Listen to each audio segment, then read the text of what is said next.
standing at the riverside and talking to each other.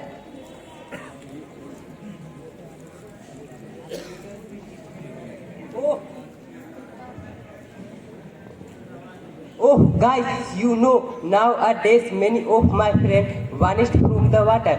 I tried to find them on different places like sea, river, but not able to do so. What will I do? Tell me.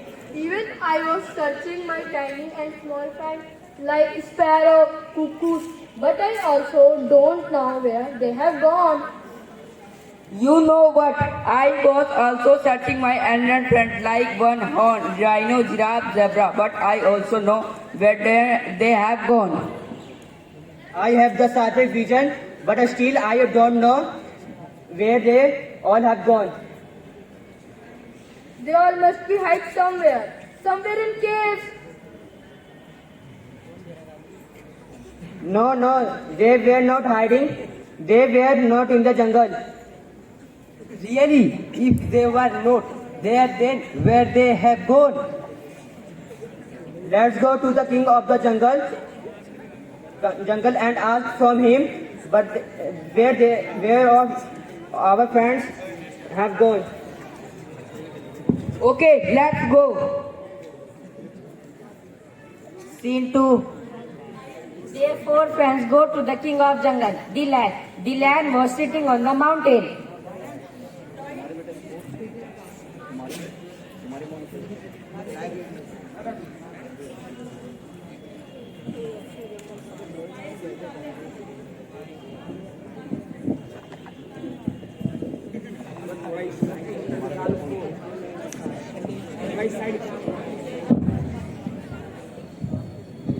My lord, kindly help us in solving our problem. What is the problem, my tiny fellow? My lord, many of friends are vanished from the forest. Even we all are searching, but not able to find them. My lord, I searched each and every corner in the forest, but still not, they all of are missing. My lord, kindly help us. Oh, that is a big problem. But my fellow, I am sorry. I can't do anything. Even nowadays, my health is also not good. What happened to you, my lord? Due to excess pollution, I am not able to breathe properly. I went to drink water. The water was also very polluted, because of which my throat is choked. Pollution? What is the meaning of pollution?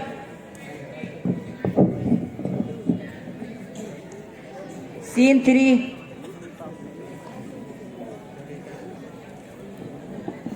Hello friends, I am the pollution, very dangerous and harmful. I am damaging our mother earth in various ways. I have 4 different types: water pollution, air pollution, noise pollution, land pollution.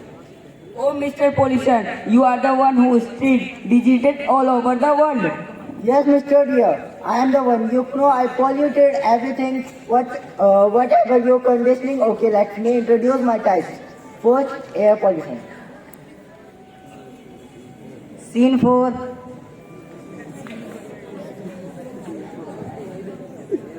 Hello fellows, I am the air pollution consists of a different types of chemicals and gases. I am harmful for all living beings on the earth.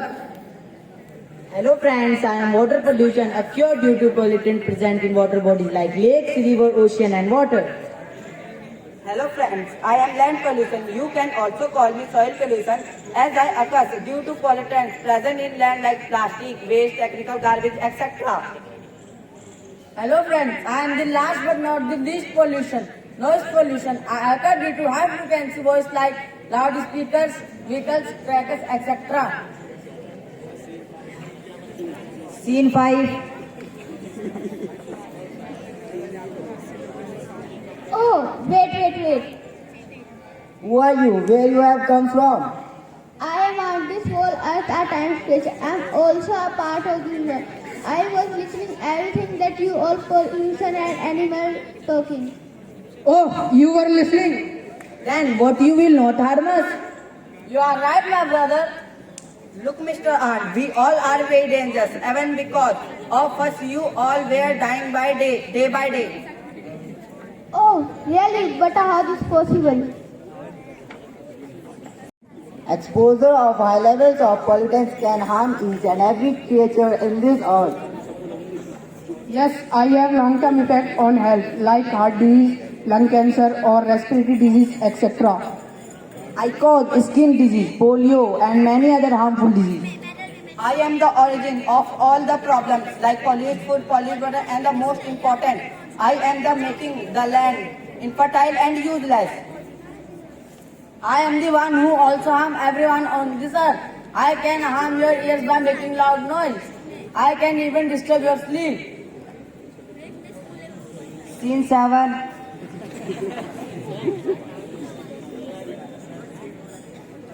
So due to pollution, we all are facing problems. My lord, you are absolutely right. That means we have to remove all the dirty particles from the water to make it clean and livable. You are right, my friend. We need to make the air clean and breathable also. Not even air and the water, but land also so that anyone can land freely. You see everyone, how the different types of pollution have adversely in our biodiversity. That means not even birds and animals but whosoever live in this planet Earth have harmful effect due to pollution. So it is our responsibility to make our Earth neat, clear and pollution free so that we all can live happily and freely.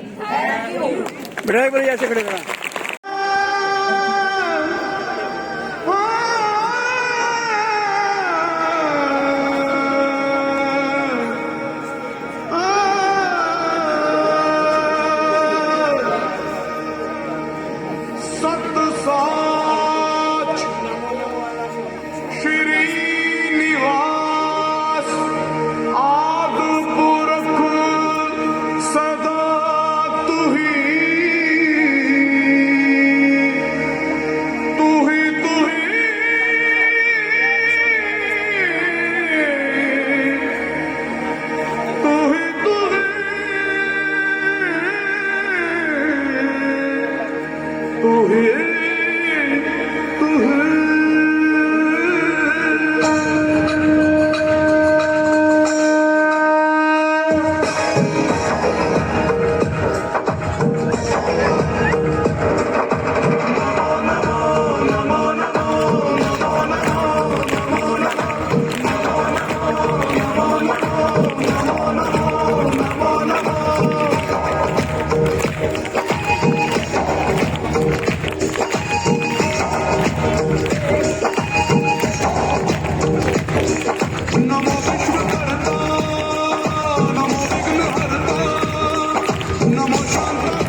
तू ही सबसे आला, तेरे ही दम से जहां में उजाला, ज़मीन फलक चांद सूरज सितारे, हर एक ज़र्रे में जलवे तुम्हारे।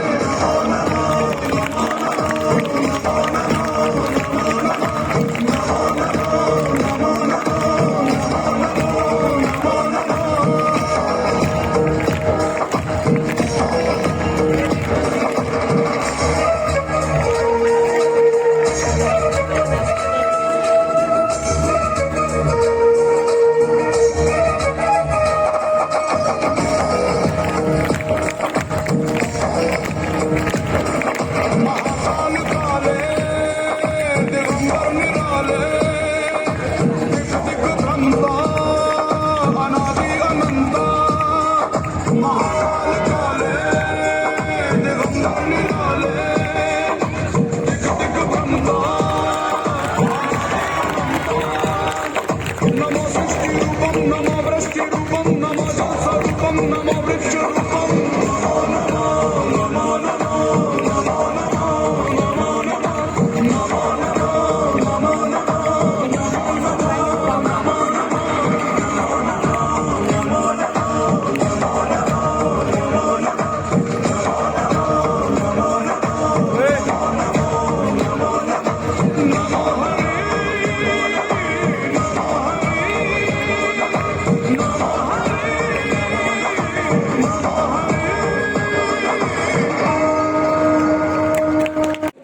एवं उनके साथ आए हुए हरप्रीत जी, PSMC के तमाम मेंबर्स, मैं आपका विद्यालय में वंदन करता हूँ, अभिनंदन करता हूँ, स्वागत करता हूँ। सर के पास काफ़ी कम समय है, वजीरपुर जैसे कॉलोनी के एनुअल फंक्शन में जाना है, इसलिए मैं संक्षिप्त विद्यालय की प्रगति रिपोर्ट पेश कर रहा हूँ। हमारे विद्यालय में मेंटल मैथ्स में 5 कॉम्पिटिशन्स जोनल लेवल पे हुए थे, जिसमें 4 कॉम्पिटिशन्स हमारे विद्यालय के बच्चों ने जीता। 4 कॉम्पिटिशन में बच्चों की पोजीशन आई। जोनल लेवल और डिस्ट्रिक्ट लेवल पे पोजीशन तो नहीं आई, उसके लिए हम आगे प्रयास कर रहे हैं कि हम डिस्ट्रिक्ट लेवल तक भी जाएं।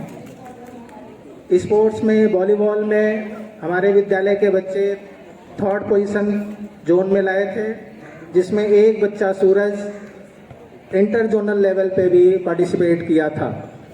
योगा में हमारे विद्यालय के बच्चों ने डिस्ट्रिक्ट में 2nd और 3rd दोनों पोजीशन हासिल किए थे योगा में। ये विद्यालय के लिए गर्व और गौरव की बात है। ताइक्वांडो में हमारे विद्यालय का एक बच्चा जोनल लेवल पे फर्स्ट आया था, जो कि 6th A का छात्र है, जिसका नाम संजीव है। 2020-21 में हमारे विद्यालय के 2 बच्चों ने IIT में सिलेक्शंस लिया। एक बच्चा वर्तमान में IIT खड़गपुर में स्टडी कर रहा है, दूसरा अच्छा IIT न मिलने की वजह से DTU में एडमिशन लेके अभी पढ़ाई कर रहा है। पिछले साल भी हमारे विद्यालय के 2 बच्चे IIT में सेलेक्ट हुए, और तारीफ की बात तो ये है कि उसमें से एक बच्चा IIT और मेडिकल दोनों में सिलेक्शन पाया, लेकिन वो एट लास्ट IIT को चुना और वो IIT कर रहा है। वैसे तो विद्यालय रिकॉर्ड के अनुसार हमारे 8-9 बच्चे पैरामेडिकल कोर्सेज में सेलेक्ट हुए, लेकिन एक बच्चे का पता है कि वो KGMC से, जो कि लखनऊ में प्रतिष्ठित कॉलेज है, वहाँ से वो पैरामेडिकल का कोर्स कर रहा है। और शिक्षक तो हमारे छात्रों को रास्ता दिखाते हैं और खामोशी से कार्य करते हैं। किसी ने खूब कहा है, परिंदों को मंजिल मिलेगी यकीनन, ये फैले हुए उसके पर बोलते हैं। अक्सर वो लोग खामोश रहते हैं जमाने में जिनके हुनर बोलते हैं, जमाने में जिनके हुनर बोलते हैं। कई बार हमारे शिक्षक थोड़े दबाव में आ जाते हैं। जब दबाव में आते हैं तो मैं उन्हें कहता हूँ कि हास्य रुदन में, तूफानों में, उद्यानों में, वीरानों में, अपमानों में, सम्मानों में, उन्नत मस्तक उगरा सीना, पीड़ाओं में चलना होगा, कदम मिलाकर चलना होगा, कदम मिलाकर चलना होगा। और उसी कदम मिलाकर चलने का परिणाम ये है कि हमारा विद्यालय 12वीं में लगातार 5 वर्षों से 100% रिजल्ट दे रहा है। लगातार 5 वर्षों से 12th क्लास का 100% रिजल्ट है हमारा। 10th में लगातार 3 वर्षों तक 100% रिजल्ट रहा। इस बार 99.1 मतलब 1% से भी कम की गिरावट हुई। जबकि हम कंपैरिजन करें दूसरे विद्यालयों से तो 10% 15% रिजल्ट गिरा, लेकिन हमारा रिजल्ट 99.1% रहा। कहने का मतलब इसको भी हम 100% मान सकते हैं। हम अपने विद्यालय के शिक्षक साथियों, विद्यालय परिवार के तरफ से डीडी जोन डॉक्टर राकेश राही सर को यह आश्वासन देते हैं कि आने वाले समय में भी इस बार जो हमारा रिजल्ट रहेगा वो 10th और 12th का 100% ही रहेगा। ये हम आपको विश्वास दिलाते हैं। और आगे आप अपने कम समय में से एक समय निकाल के हमारे विद्यालय में पधारे। आप आए तो बहारों ने लुटाई खुशबू, आप आए तो बहारों ने लुटाई खुशबू।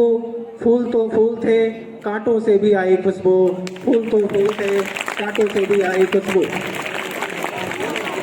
सर, आपका आना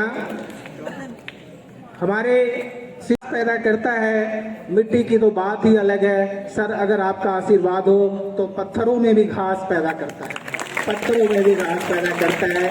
हम बहुत ही शुक्रगुजार हैं आपके, तहे दिल से पूरे विद्यालय की तरफ से आपको धन्यवाद देते हैं कि आपने अमूल्य समय निकाल के विद्यालय में आए। हम आपके आशीर्वचन भी सुनना चाहते हैं। आप हमें आशीर्वचन जरूर दे के जाएंगे। Thank you sir. शफे होगा कफन अपना। टीचर्स कभी भी साधारण नहीं होता। वो राष्ट्र का निर्माण करता है, राष्ट्र निर्माता है। प्रलय और तूफान उसकी गोद में पलते हैं। अभी आपके सर कह रहे थे कि टीचर्स दबाव में आ जाते हैं। अब आपके प्रिंसिपल सर यहाँ जब बात कर रहे थे तो कहते हैं हमारे टीचर्स कई बार दबाव में आ जाते हैं। पर मैं अपने टीचर साथियों को कहना चाहता हूँ कि वह पथ क्या, पथिक कुशलता क्या, यदि मार्ग में बिखरे शूल न हो। हरे नाविक की धैर्य परीक्षा क्या, यदि धाराएं प्रतिकूल न हो। तो विषम परिस्थितियों में काम करने का एक अपना मजा है। और ये चैलेंज, ये चुनौतियां सिर्फ और सिर्फ शिक्षक से स्वीकार कर सकता है। एक ऐसा समय आता है जब हमारा स्कूल अस्त व्यस्त हो जाता है। तो जब बात चली डायरेक्टर साहब की तरफ से कि हमारे टीचर्स को इलेक्शन ड्यूटी में न लगाया जाए, तो इलेक्शन कमिश्नर ने जब कोर्ट में खड़े होकर कह दिया कि अगर टीचर्स नहीं चुनाव ड्यूटी में लगेंगे सर, तो दुनिया का कोई भी चुनाव कभी नहीं हो सकता। तुम शिक्षक विद्वान, तुम्हारी प्रतिभा से लोहा भी सोना। जीवन के स्तंभ में पत्थर कभी भी विकसित, कभी विकृत न होना। कर्म ज्ञान ही नहीं, बच्चों को ज्ञान की, कर्म की शिक्षा देते रहना। शिक्षा की पतवार चलाकर तन की नैया खेते रहना। प्यारे बच्चों, अगर आपके पास इतने योग्य शिक्षक हैं तो फिर आपका भी दायित्व है। आपका दायित्व ये है कि आपने देखा होगा, अभी हमने यहाँ जब हम आए थे तो हमने ये दीप प्रज्वलित किया था। आपका दायित्व छोड़ के जा रहा हूं मैं, एक दायित्व देके जा रहा हूं आपको कि ये दीप कभी बुझने मत देना, जलते रहना चाहिए।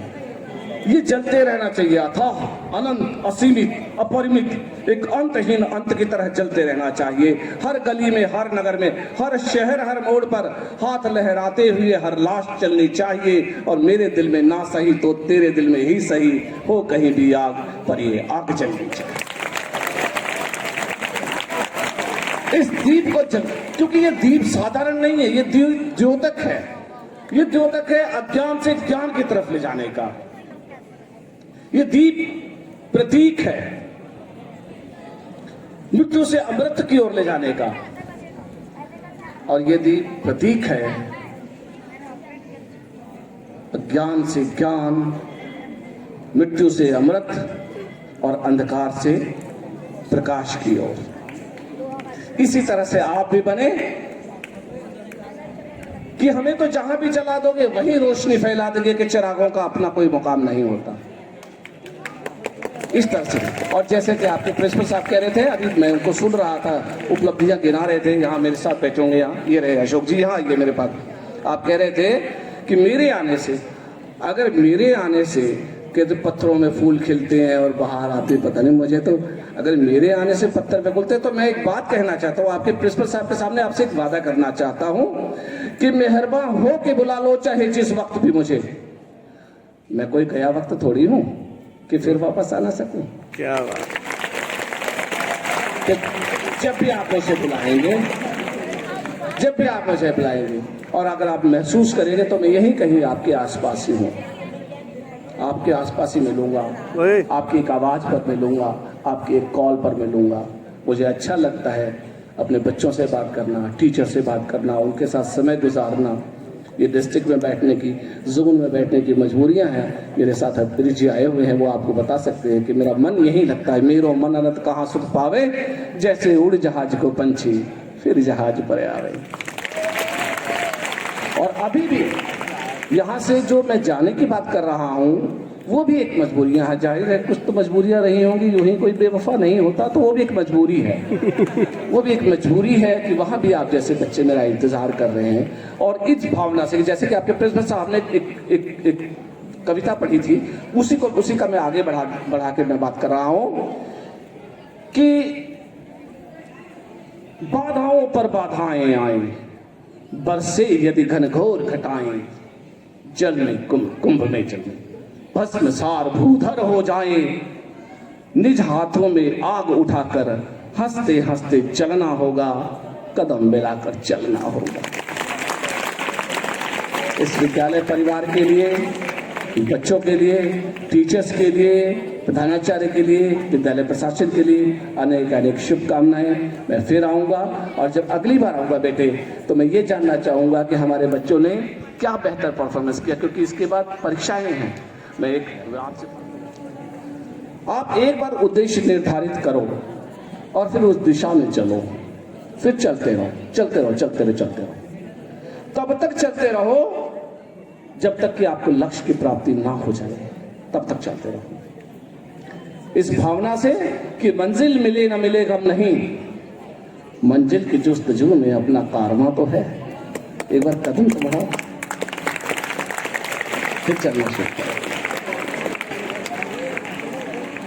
और ये मैं जानना चाहूंगा कि हमारे बच्चे फिर कहाँ, किस मुकाम पर पहुंचे। मैं आपके प्रिंसिपल साहब से रिपोर्ट लेता रहूंगा, और जब मुझे खुशी होगी कि आप कहीं, मुझे लगता है कि हमारे बच्चे इस दिशा में आगे बढ़ रहे हैं, तो जैसे ही मुझे यहाँ से पता लगेगा तो मुझे बहुत खुशी होगी। एक अध्यापक के लिए उसकी वास्तविक खुशी यही होती है जब वो देखता है कि उसका पढ़ाया हुआ बच्चा इतना ऊंचा हो गया कि उसे गर्दन ऐसे उठा करके बात करनी पड़ती है, तब उसे वास्तविक खुशी होती है। बहुत बहुत शुक्रिया। Thank you sir.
भारत माता की इंकलाब, इंकलाब।